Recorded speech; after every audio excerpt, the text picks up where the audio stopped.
Hi, I'm Dr. Jeff Langmaid with Research That Matters TV. Pain in your hand, wrist, or arm can be frustrating. You don't realize how much you use your arms and hands until pain, numbness, and tingling gets in the way.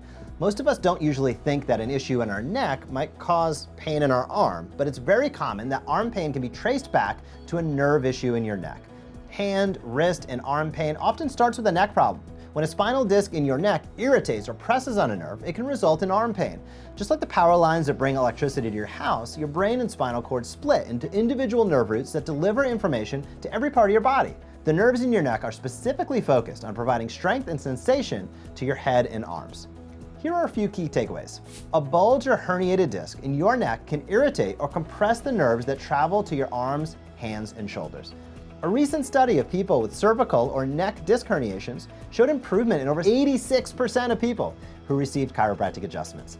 And improving spinal mobility, decreasing inflammation, and improving your posture may help prevent future episodes of neck and arm pain.